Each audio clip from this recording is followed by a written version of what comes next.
Coming to you from nowhere near the entertainment capital of the world, this is Fan Counters with Nick and Elizabeth on the Podfix Network. There was this mob of people, and they're screaming my name. Crazy fans. Stop following me. Don't come around my house. If you do, the cops are going to be at yours. If I'm having dinner with my wife, don't sit down at my table. Don't follow me into the bathroom. Can I take a picture? We're gonna. Oh my God. I think this guy wants to fight me. Ended up being a fan. I'm the only one that's ever been on Sam Jackson and lived to tell about it. Well, guess what? I have a big surprise for you. That's why we call it Fan Counters. I don't think you're going to last on the air very long. Hello? Hi, Cindy. This is Brian Nelson. Hi, Brian. I'm Nick. I actually host the Fan Counters Celebrity Podcast, and we're going to kind of co-interview and put you out to two different audiences. Well, sounds good to me. All right, Brian, why don't you lead it off? We have spoken through Facebook, through the group, and you had mentioned that you had worked for several different shows. One of them, obviously, is the new Leave It to Beaver. And when I did some research for your career, I did check the IMDb site. Unfortunately, I know it has more, but like you said, it's incomplete. It only had 2 of the episodes that you did on New Leave It to Beaver. I know you did several. What happens is IMDb has 2 websites. One is MDB, open to the public, and one is IMDb Pro. IMDb Pro has the right credits, and that's what the professionals use. I don't know. It's like that on every show I've ever worked with, or anybody that I know. The credits aren't exactly right. But like also in mine, if you click on IMDb and you go to, I think it's crew, it'll have my producing credits. I wouldn't exactly put that. I don't know how they figure that out. It'll say producer of and the credits. So I don't know. It can be a very trustworthy site and untrustworthy depending on who's putting in the information and how complete they put it in. Absolutely. But I mean, as far as Beaver goes, I mean, some of the titles I remember, and I could tell you, I don't even know what's on the site. I just kind of just know from memory some of them. I don't remember all of them because there's no place for me to look it up. I was trying to look up yesterday. It lists all the Beaver episodes, but doesn't necessarily list the writers. Before we get to more detail about that, one of the things that I wanted to know, and I've looked over your resume, which is just so impressive to be involved in so many iconic television shows. When did your professional writing career first start, and what led you in the direction of TV writing? I did not know I wanted to be a writer. In college, I was a phys ed major. I was good in sports.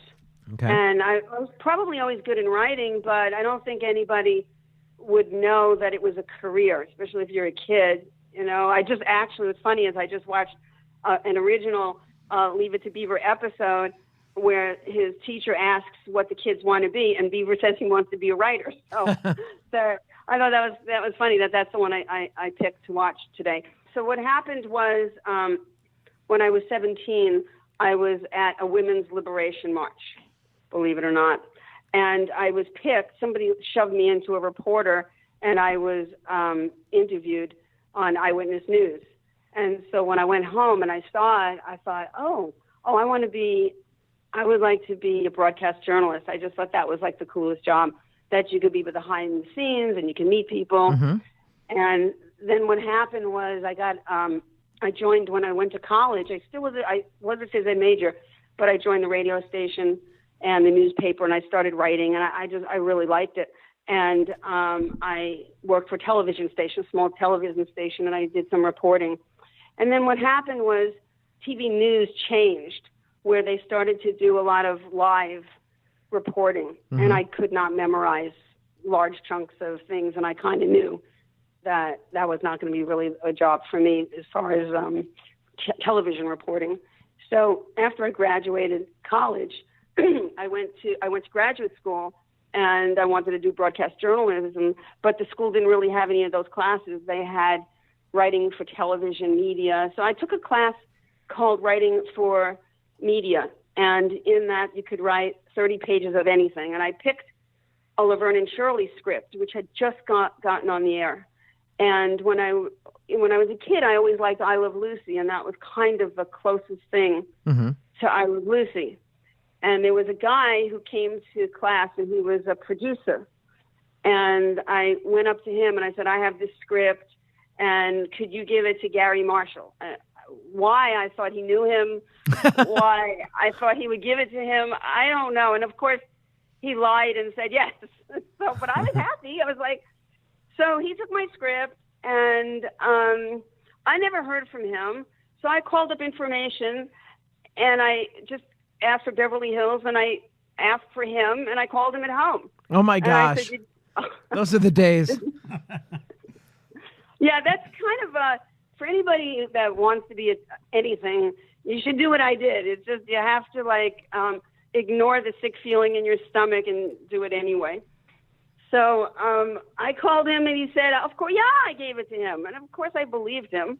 And of course nothing happened. Right. And then what happened was I was working in the college that I was going to graduate school, and I had a vacation, and I asked everybody I knew, did they know anybody who worked in show business and television, anything. And I had a bunch of people who had a cousin or a hairdresser's cousin, and I took a bunch of names.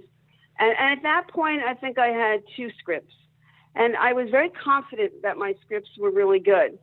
And I had no clue. Maybe they weren't that good, but I thought they were very good. And there was a teacher that said to me, it's really unlikely that you'll make it, because I went out there and I didn't make it. He said, but if anybody could, it would be you. But I thought, well, his luck's not my luck. That's right. And like I said, at that point, I didn't know whether my scripts were good or bad. Probably like any beginner, really. And so when I went out to LA, I did call a bunch of people, and my mother knew somebody whose nephew was a writer on Laverne and Shirley. Because that was the best connection, I called that last because I was scared. So that one I called, and the wife said, why don't you come over and bring your script? So I went over. I left the script in the car because I thought it might be a little too forward to walk into people's houses that I didn't know waving a script. So her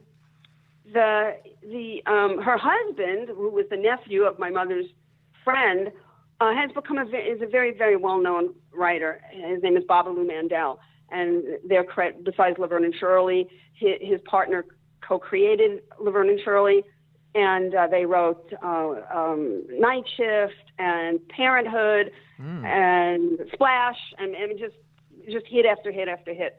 But that was very early in his career. And he gave it to his boss, who was Lowell Gans, who I said was the co-creator of Laverne and Shirley. And he liked the script and had me come in and meet with him and go over my work with me.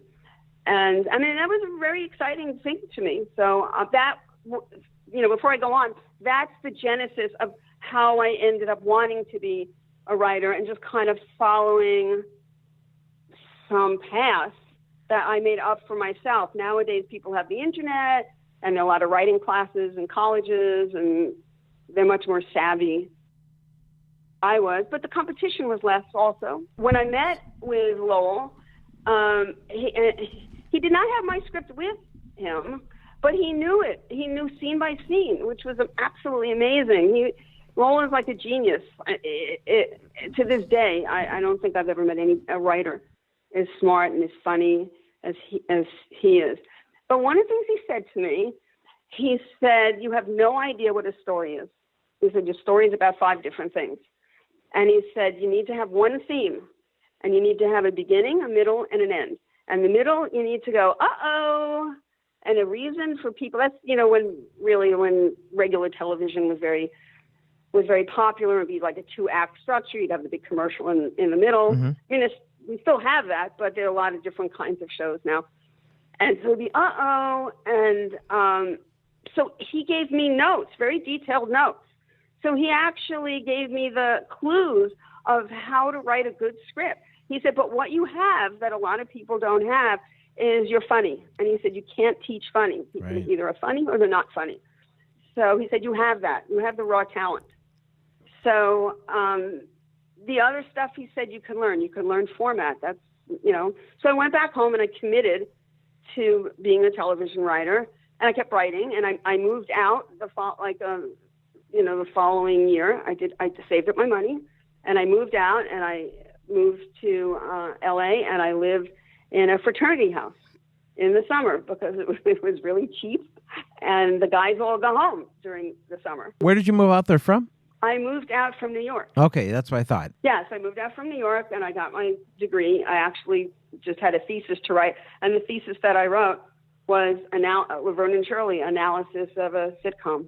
And then I used the notes that Lowell had given me to criticize my own work. So what happened was he said to me, I have 3 pilots, and if any sell, I'll put you on as an apprentice writer. We used to have that at Paramount. They were called apprentice writers. And none of his pilots sold. They made the pilots, but they never went to series. Right.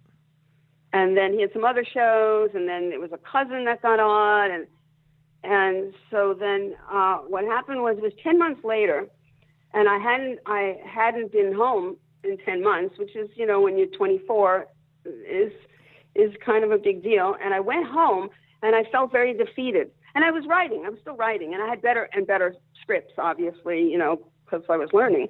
And Babalu gave my script to a guy named Ron Levitt, and Ron Levitt eventually created Married with Children. But at this point was he gave my script, and he had a show. I didn't know any of this was happening, and I was home in New York, and Ron called my house and got my father and said, ask her if she wants a job on a TV show, and it was called The Bad News Bears. It was a TV version of the film version. Mm-hmm. The first they've done remakes a couple of times, and so it was like, yeah, that's like the best thing ever. And it was done at Paramount, and I would be paid $165 a week as an apprentice writer, and I thought it was like $1 million. I thought it was the greatest thing ever, and that was I went back, and that was my first job. Were you worried about having to write lines? Because I'm assuming if the TV series is like the movie, you're writing for little boys. Were you worried about getting what boys would say, like, right in your script? Did that make you nervous? Well, yeah, the interesting thing is that show, the picture was a girl. It was about a girl on a boys' team. And if you go back, remember what I said, I was a phys ed major. So I always played sports with boys.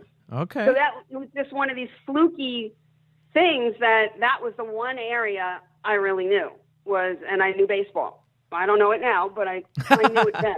Okay. So that was like, that was like the perfect job for me. And the thing there was something that's similar between that show and the new Leave It to Beaver is that it was a single camera comedy, which meant it's shot like a movie.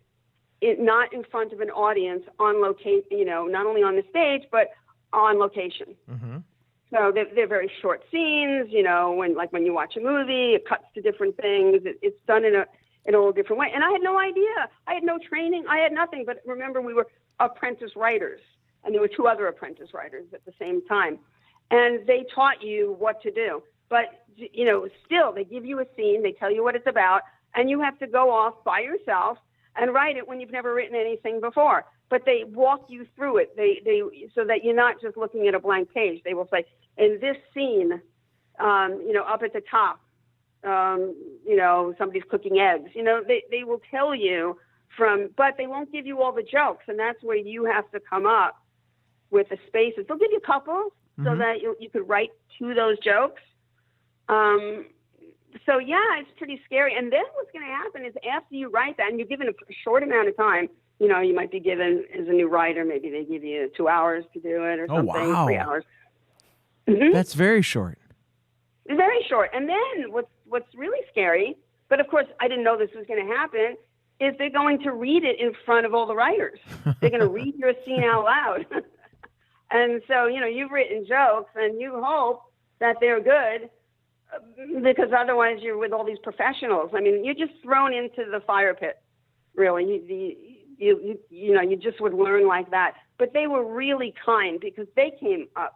They came through that system So they were not going to hurt your feelings, or, you know, they were not going to do that. And they were going to teach you. They did give 3 rules. They said, do not pitch. And this was, remember, this is back in 79.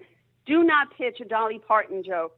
Do not pitch, well, it's a close encounter of a whatever kind. Mm-hmm. Don't say, what am I, chopped liver? You know, they said your hairdresser could say that. You know, you're a professional comedy writer.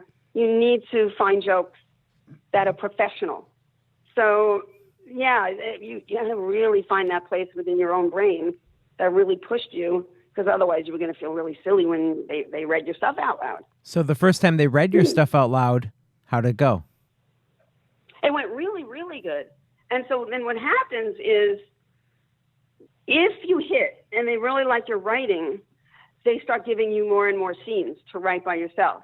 If you're a writer that is maybe, you know, not coming back with what they want, they might pair you with somebody. Okay. So I wasn't paired with anybody. They trusted me because they can't afford you to come back with something they can't use, because the thing about a one-camera show is it shoots every day, too. Now, it depends where you are in the season, of course, but sometimes they might give you something. They'll say, the scene's not working, we need it for tomorrow, you know, or you might be a couple of weeks ahead. But you can't afford not to do what they ask, because it slows down the whole process. And, you know, time is money, a lot of money, even then. Earlier, when we first started talking about this subject, you had brought up working with Robin Williams. Yeah. So what would happen is, when I worked at Paramount, it was a really special time, because the 80s was also the heyday in a lot of ways for comedy, family comedies, you know, as the 50s were. But the 80s really was fantastic for writers. So I worked for Gary Marshall. Not that show was not his, but the second show I worked on was Laverne and Shirley, which is a weird story, I could tell you. But once you worked on a lot there, if a show was canceled, you were put on another show. If they liked you, they would say, they'd call your agent. You know, at that point I had an agent, and then they would say, you know, we'd like to offer this. So you just kept working. So it was like, maybe, I don't know if it was my 4th show, maybe. I was put on Mork and Mindy. And also what would happen is a lot of the same writers would be on the show. So I also knew the executive producer. It was the same executive producer from The Bad News Bears was Mork and Mindy. So I was brought on to that show. So yeah, that's how I ended up on Mork and Mindy. And what also happened was, along the way, there was a pilot, and I was on Laverne and Shirley, and they needed a couple of writers. And there was another woman, a writer named Lisa Kite, and they said, we need help on this pilot, and we both volunteered. So they said, well, you could go off and help them for a week. And then what happened was they started offering us jobs together. So that's how we ended up being partners. And so on Mork and Mindy, I worked with a partner. I didn't work on a partner with every show, but most of my career was with a partner. Brian Levant, he worked on Happy Days, which you did as well.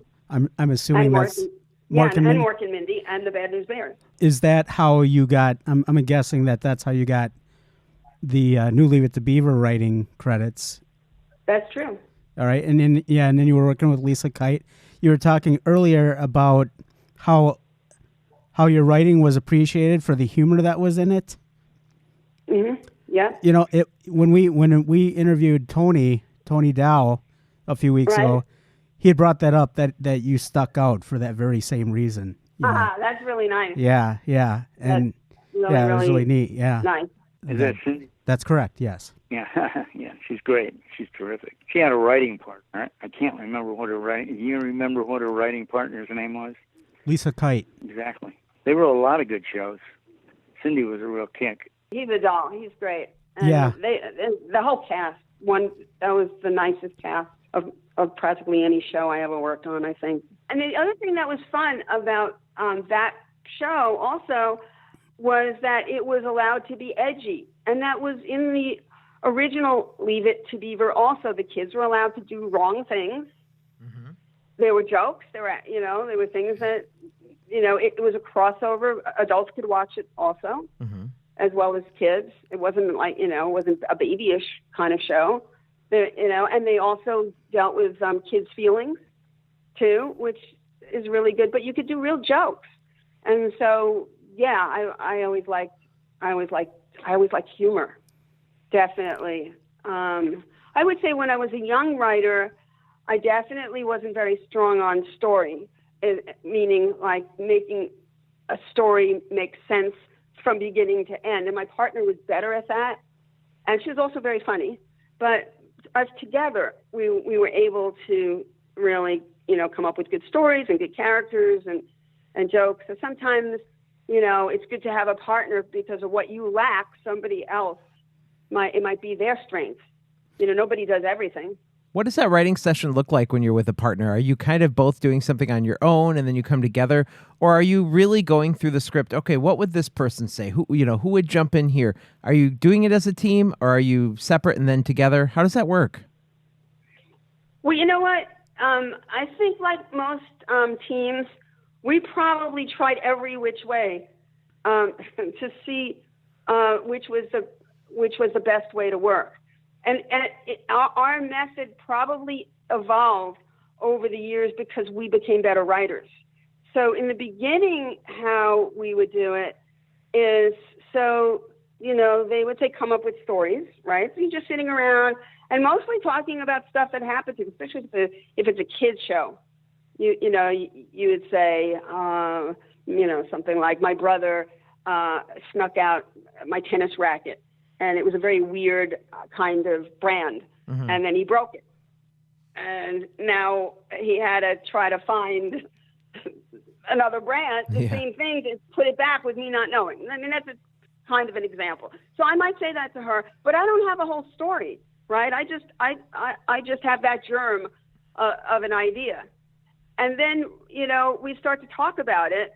And you try to think of what would be the big fun scene, like 3/4 of the way through, whether it's a single camera show or in front of an audience, what's going to be that really fun scene? And then what'll happen is a lot of television writing is written backwards. So when you have your, this is what's going to happen. And then you try to think, how could we get there? And so you start filling in the pieces. So we would do something like that, and then we would have our story. Then what we would do is they do something that's called a pitch, whether it's between two writers or maybe yourself or you're working on staff. They come up with a pitch. So in other words, before you write it, you go through what all your scenes are, and you put a couple of jokes so that you know where the fun is and the funny things, so that when you go to write it, you really kind of know what that scene is going to be and where the fun is. Okay. And so with us, what we would do at that point is we would do an outline, like breaking down the scenes. And then on some shows, they would ask you for a formal outline. Most of them did ask you for a formal outline. So you would write, depending upon what show it was. Some people wanted a few pages, some wanted 10 pages, some wanted they wanted everything in it. And then what we would do is sometimes we would just start together and, one person be the one writing it down. And then we'd say, fade in, interior bedroom, and then you have to think, what are they doing? They have to come up with something to look at. Remember, it's visual, right? And then we would sometimes do it like that. As we got to be better writers, because we also had a sense of trusting the other person, we would do the exact same thing, but like she might take act 1 and I might take act 2. Okay. And then we would write it separately and then exchange, come up with notes of what you like, what you think should be changed, and then rewrite together. And nice. As we got more experienced, we started to know that what was going to come back was going to be very close to what it should be. In the beginning of our careers, you'd rewrite and rewrite and rewrite, and it would just change so much. But not towards the end of the career, because you kind of knew how to do the job. Right. So most people want either of those ways. They either divide but everybody knows what's in the other person's half. And are you writing with a budget in mind, or are you worried about, hey, how are they going to pull this off, or are you just writing it? It's all set before you write it, and you're told. Sometimes you'll write you think of something funny, and you go in and you say, "Can we do this?" And then they have to check whether they can do that or not, and they might say yes or no. But you can't suddenly put them at the beach. You can't. You can't do that. There have been some shows where they go to the beach, but if it's not a beach show, you're not going to the beach. Yeah, you have to stay within what they're telling you. But sometimes you might think of some kind of prop or an idea or something, and then they'll let you know. But yeah, they really do watch the budget. That's a big part of it. Like, let's say, for instance, they said something like, "We want them to go to a restaurant." They have to tell you, and they check with a line producer, can we have a Chinese restaurant? And sometimes they'll say, we don't have the space for a set, because remember, a lot of times you duplicate it on a stage. They're not going anywhere. Mm-hmm. So they might say, you could have a counter with 3 seats. You have parameters, definitely. Okay, that's interesting. I always wondered how you knew what you could write and what locations to use and all that. Yeah, like if you give me the example, like something like when we did the new Leave It to Beaver, we really had we had a lot of stuff on a stage, and it's very, very cool to see the interiors on a stage that they connect. In a show in front of a studio audience, it's like watching a play. So the sets are next to each other. It doesn't have any one room isn't real, like it's next to the other. But in a one camera show, the camera's going through the house. Mm-hmm. So it actually will kind of be set up that way. And so, they in front of like a studio audience, the stage is the size that it is. And you might say, oh, we really need them doing something.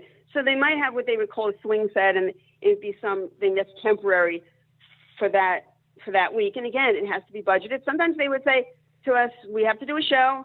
We have no money. It has to be the sets that we have, and come up with something. Good luck. Yeah. But what I was going to say, you'll appreciate this, I think, about the new Leave It to Beaver. There was a line that was in a throwaway line that Eddie Haskell once said, and it was to Freddie Haskell, and at the time it was not planned what the future was going to be, but he talked about, you'll be sent away like your brother. Yes, and I remember that. The joke was he spilled grape juice on a white rug. Uh-huh. It was just a throwaway joke. And if you believe the character Eddie Haskell, you probably thought he probably did send this kid away for spilling grape juice on a white rug. And what happened was one day Ken Osmond brought his younger son to the set, Christian, who they called Bomber. That was his name in real life. And he looked exactly like his dad. And so Brian Levant said, we gotta write for him. And he never acted, nothing. He said he'll be able to do it. I'm sure he'll be able to do it. And he said, we're going to send Freddie to military school. And his brother will be at the military school. And it was really funny. I mean, he had this whole thing in his head, and it was very funny. And so we would, you have to come up with the crime that Freddie committed. We sent away to military school. And I can't even tell you. I could tell you what it was. What it is. I'd have to see. I don't remember that part. I could tell you what it was. It was. Okay, what was it? He gave money to the Cleaver kids because the Cleaver kids busted the car. Mary Ellen's window. Yeah. And so Eddie gave Freddie some money to give to a bookie to bet on a horse. And Freddie, knowing what the chances of the winning was, he was like, this money will be gone anyway. So I'll help the kids with it, and it won't be a big deal. Well, it turned out that horse ended up winning. It lost $3,000. It would have won him $3,000. So when he said, yeah, he's like, I'm rich. He came in the house and he's like, I'm rich. And so he asked Freddie, if he put the money down. He's like, no, I didn't give the money. The cleavers were in a bind. So I felt knowing the history of the horse as he did, he was like, I was pretty secure that it was going to be okay to give them the money. And so, yeah, that's where that storyline was. But yeah. Well, it's funny because we wrote that one, but it's a long 30 years ago. Time ago. I know. I feel silly, but it's it's a long. It's 19. I don't know if it was before 86. It might have been before. No, I think it was that. Probably was 86.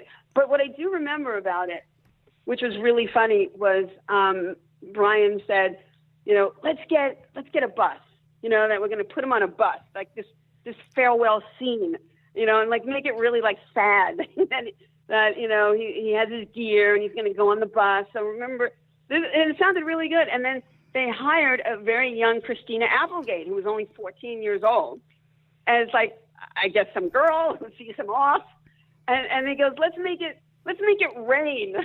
We said we can make it rain. He goes, yeah, we can make it rain. We'll get rain machines and a wind machine. We could do that. We could actually do that. They had a wind machine that's like the size of a house, like a 2-story house. This giant wind machine, and it was a great scene, and they really went all out. And then the thing that we were going to do is they had to build, the room that Bomber was in, and the twist was going to be that his brother, was like the big cheese at military school. And I think when Freddie walks in, they're hanging some kid out the window by their ankles. Is kind of what I remember. It was actually Freddie that was getting hung out the window. And was it him? Was it him? Okay. And then Bomber came in there, and then he told him to knock him. Then they grabbed him out of the window, and then he noticed that it was Freddie, and it was a real big surprise. Yeah.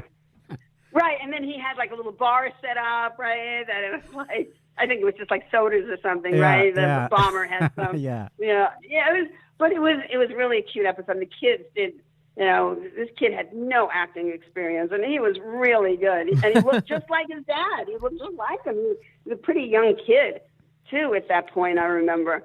And, I really like that. I love that episode. And another episode that I really liked was a Haskell episode, was called A Boy and His Snake. I like that one, too. I don't know if you remember that. It was that. Oh, yeah. Freddie's snake is dying, and Eddie is real insensitive about it, and he wants to stay home with the snake, and Eddie wasn't very compassionate about it. And no, he said, "Get me a hammer." He said, "We're taking him to a vet." Yeah, and the Gert was a little more sympathetic and frustrated with Eddie, and then Eddie showed at the end that he had a heart, and he was trying to be soft-hearted. Got him a dog, That's right. It was Wolf. Yeah. Old Wolf. You see, that was also Brian. Definitely, he always would still go for pathos and emotion, and underneath it all, Eddie, they would say that on the original one, and they say, don't tell anybody, I don't want to ruin my reputation, that underneath it, he's touched. He looks at the pictures, slides of his kid, right, when he's little, and he's touched. Also, was that the military school one? I don't remember, when he's looking at slides. We've been talking about some of your favorite memories on a show. I want to talk to you about one of my favorite memories of some work that you did and get a little bit of a inside story, because I think there is one to tell, whether you want to tell it or not. It's hard not to notice on your credits an amazing film credit that you have, because you were one of the 35 writers of the Flintstones movie. It was a film that took over 9 years to make and get it to theaters, and I was a huge fan of the movie. I know that some people loved it and hated it. I loved it. I think it's a classic, and I've already showed my kids this movie. Wow. So I am a fan. So what do you remember about being on that team of writers of 35 people that it went through to get this film on screen? What can you tell me? Yeah, sure. I could tell you that. That one, what happened was Universal paid for some very big writers to do various scripts, versions of the script. And it wasn't a movie that they wanted to make. So, not saying the scripts were bad, but it wasn't something that they were willing to go ahead with. And what happened was Brian Laverne was hired as a director. And he's very particular about the kind of a script that he wanted to shoot and what kind of story he wanted to shoot. Okay. And he hired a bunch of television writers it was 3 days. And they're all people that I know that have worked on various television shows at different points. And they came up with a story that they liked. Then I was hired with 7 other people to write the script that Brian wanted. And done it. So in other words, they already had, the way I told you, the scenes broken down. And the movie's a lot longer. Mm-hmm. And they have what's called a storyboard, and it's like a big bulletin board, and they take cards, and a lot of people still do it like that. It's a very old-fashioned way because you could do it. There's all these programs that you can use, but there's something that's kind of cool about looking at this big board, mm-hmm. and it would be each of the scenes in columns so that you can see where you're going and what's coming up, right? So when I got there, they had this storyboard, and so what the idea was is in 10 days was to write the entire script. So it would be like 10 pages a day. Would that's be the goal. A huge feat. It was, and because what happened was they had a green light to so they needed a script really fast. That's why it was done like that. I'm sure, like you said, it was a lot of hurry up and wait for all those years. I mean, I didn't know a whole lot. There were various scripts, versions of different things that were there, but all I knew was this storyboard mm-hmm. that they had come up with, and there was a guy that got credit originally for that story. Right. His name was Michael Wilson. And again, I was not there. I don't know where that story came from. That was before me getting there and before them having a script. So what the idea was to work from 10 to 10 for 10 days. I don't know why the number 10 kept coming up, but that was... you got to get 10 pages a day. You can work 10 to 10. Yeah. That way you don't forget. And, I remember sitting there, and it's, sometimes it's like the best place you could ever be is in a writer's room when it's cooking and it's fun, and you get they pick really funny, smart people. And then you get to a point in the script where everybody's tired or nobody knows where to go in the story, and you can sit there for 3 hours or 5 hours with like nothing, So it's a very unique experience, really, and you have that pressure that it has to be done, and it has to be done the best that you can do that. So what happened was, obviously, and there are different people that are good at different things. Like for instance, there was one guy on staff. He was really good at doing the Flintstones play on words. Okay. All the rock stuff and the pebble and yeah. Yeah, so they sent him off and said, come up with as many things that you could come up with of those kind of things. So he did, instead of Marshall Field, Marshy Field. Liz Claiborne was Liz Claybone. I mean, he was so good at it. So that we had this Bible, and he was a kind of a quiet person too. So it was like really cool that was one of the things he was just so wonderful at that a lot of people weren't that good at. So we had a Bible of things that we could just slot in if Chev Rock, whatever it was going to be. So, and there was another guy, like at the end of the movie, they have that big sort of log thing, right? That looks like a roller coaster, right? Uh-huh. At the very end. And there was one guy, he was an animation writer. He was also a regular television writer. But he was very visual. Animation writers are incredibly visual about how things work and move. So he was really, this one guy, very instrumental on how we're going to get, and the dangers that were going to happen to those two kids that were in that log or whatever it was. So so different people have different skills. And Brian Levant, being a writer and the director, is the head of the table, and he moves the table along, and he's the one that decides, what we'll look, says what we need and what we're looking for. And he's very funny himself. He's like a joke machine. And so, and so what happens is he'll say, we need, here, I'll give you a good example of it was a joke that because I'll remember it because it was my joke. Not that I had that many. There were people that had way more input than I did. But this was what the situation was. So there's a point when there's a room of the bad guy, and there's a bunch of people, and Fred is going to come. They need him to come in late. They need him to be the last one to come in. Mm-hmm. So the setup is, where was Fred? and people just are pitching ideas, and that,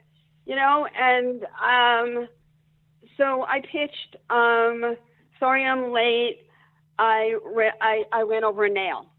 And then he holds up his foot because remember he, he's barefoot. Exactly. And so that got in, and that's pretty cool. And it was really cool. They used that in the commercial. And I was like, whoa, that was like, wow. And he also changed it. He said, I picked up a nail, and I thought, no, it should have been I ran over. But obviously it was fine. John Goodman's little change to it was fine. But okay. But that's the whole day is like that is, we're looking for this. We're looking for that. Okay. What's the next? So anyway, so what happened was we finished the script, and we get we're done, and we get a letter from each of us got a letter from Universal that said we were very excited. Thank you for this script. We're very excited that this is the script that we want to make, and they make posters, like coming in May, and they put these giant posters in all the theaters. Around the country. My parents saw it in their hometown and said, "You want us to ask the theater owner if we could have that?" It was like a 3D big mock-up. Oh yeah. I don't know where I would put that. So then what happened was after that was done, Brian wanted some more punching up. So he took another 8 people, and they spent a couple of days on it, and they added jokes. And they changed things, it was still basically the same script, but it was just, punching up stuff like television writers, that's what they do. And then I had a couple other people look at it, put some more jokes in, but it started to get, so the people that originally wrote the script prior to this group said, we want to arbitrate. We should get credit. The original writers should get credit. The next guy wanted credit. Then the group after us said they wanted credit. It became this crazy. So it wasn't, you might say 35 people's hands touched the script, but it really wasn't 35 people writing a script. It was that, like on a lot of movies, there are a lot of hands, like uncredited hands, right, that go into it. And so what happened was the Writers Guild has rules about 8 people can't write a script, and only 2 or 3 people or 4 people, whatever rule that they had, and they didn't really know what to do. And so they made a negotiation that we removed our names, that take the posters out of the theaters. Do you still have that souvenir poster? What? Do you have the poster with your name on it yet? Yes, I do. All right. I do. But it's pretty cool. And so we decided to come to a group settlement with Universal, and that we would essentially remove our names from the arbitration. Did you feel it was fair to you that happened, or were you really holding animosity about that? At the time, there were a lot of bad feelings from everybody, because truly, if you want to look at the contributions that people made, not everybody that made significant contributions to that got credit. Right. And so they had meetings at the Writers Guild that I thought were interesting. And some people said a solution could be what the English people do is they have credits at the end which just say additional writers. So, you have the people, I mean, I don't know how much their credits reflect anything either, but a lot of people at the Writers Guild were very adamant about, no, they did not want that.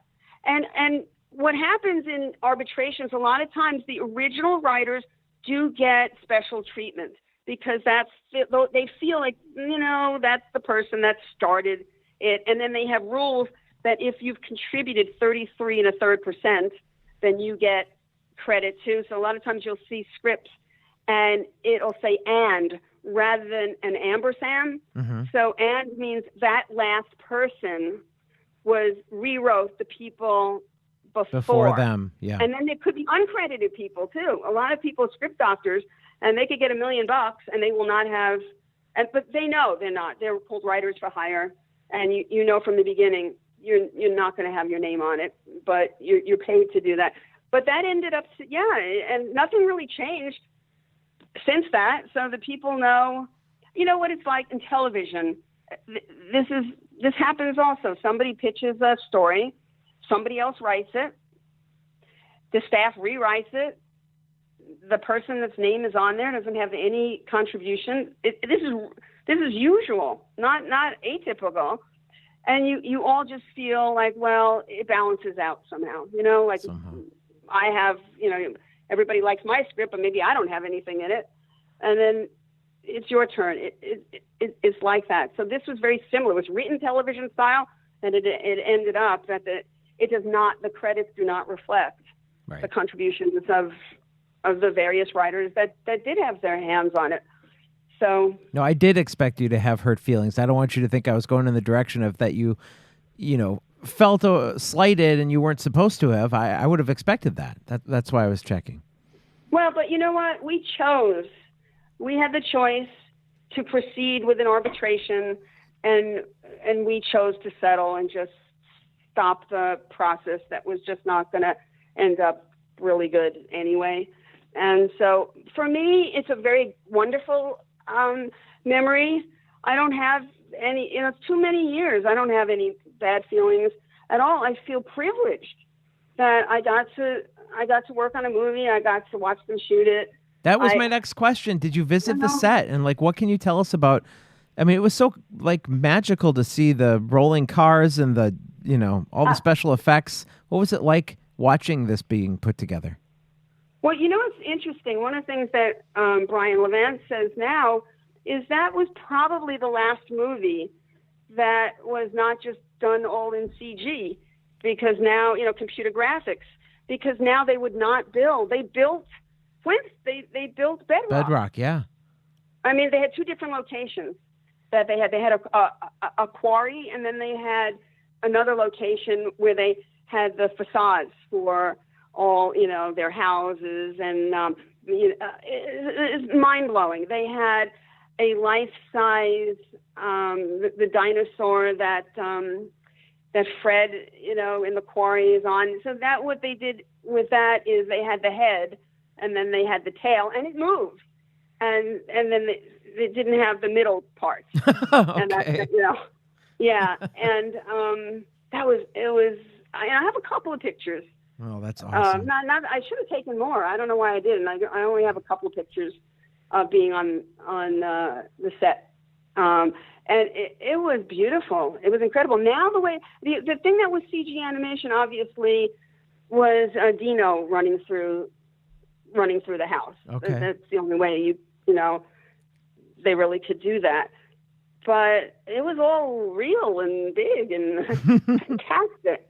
And then that's just torn down, taken away. I know, that's sad. It is some sort of, I know. There almost needs to be a set museum like Warner Brothers is doing with The Big Bang Theory, except to do it with more shows. People would pay to go through those sets.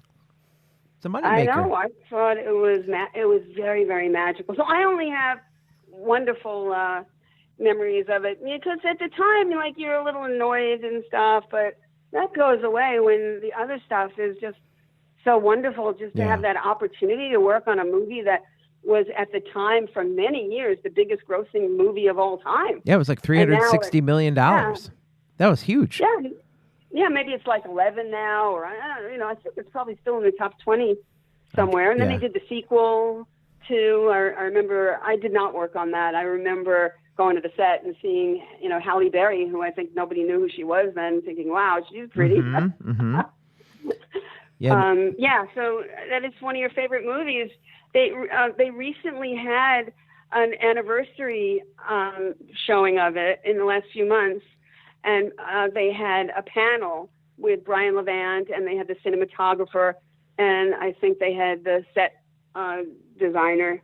And so, they screened it, and then people asked questions. And boy, there were a lot of fans, and they have a lot of memorabilia that they bring, and they want autographs. And it was very, very cool to see so many years later that people still love it. All right, we're going to stop it right here for this week. Lots more stories coming up next week, so make sure you tune in to Fan Counters. If you have a guest that you would like to hear on the show, all you have to do is email one thing. us. Yes. Email us at hello@fancounters.com. Also, we're looking for those 5-star reviews. You can do it. Give us a nice 5-star review on any platform where you listen to podcasts. So we're back next week with Cindy. And until then, have a good week.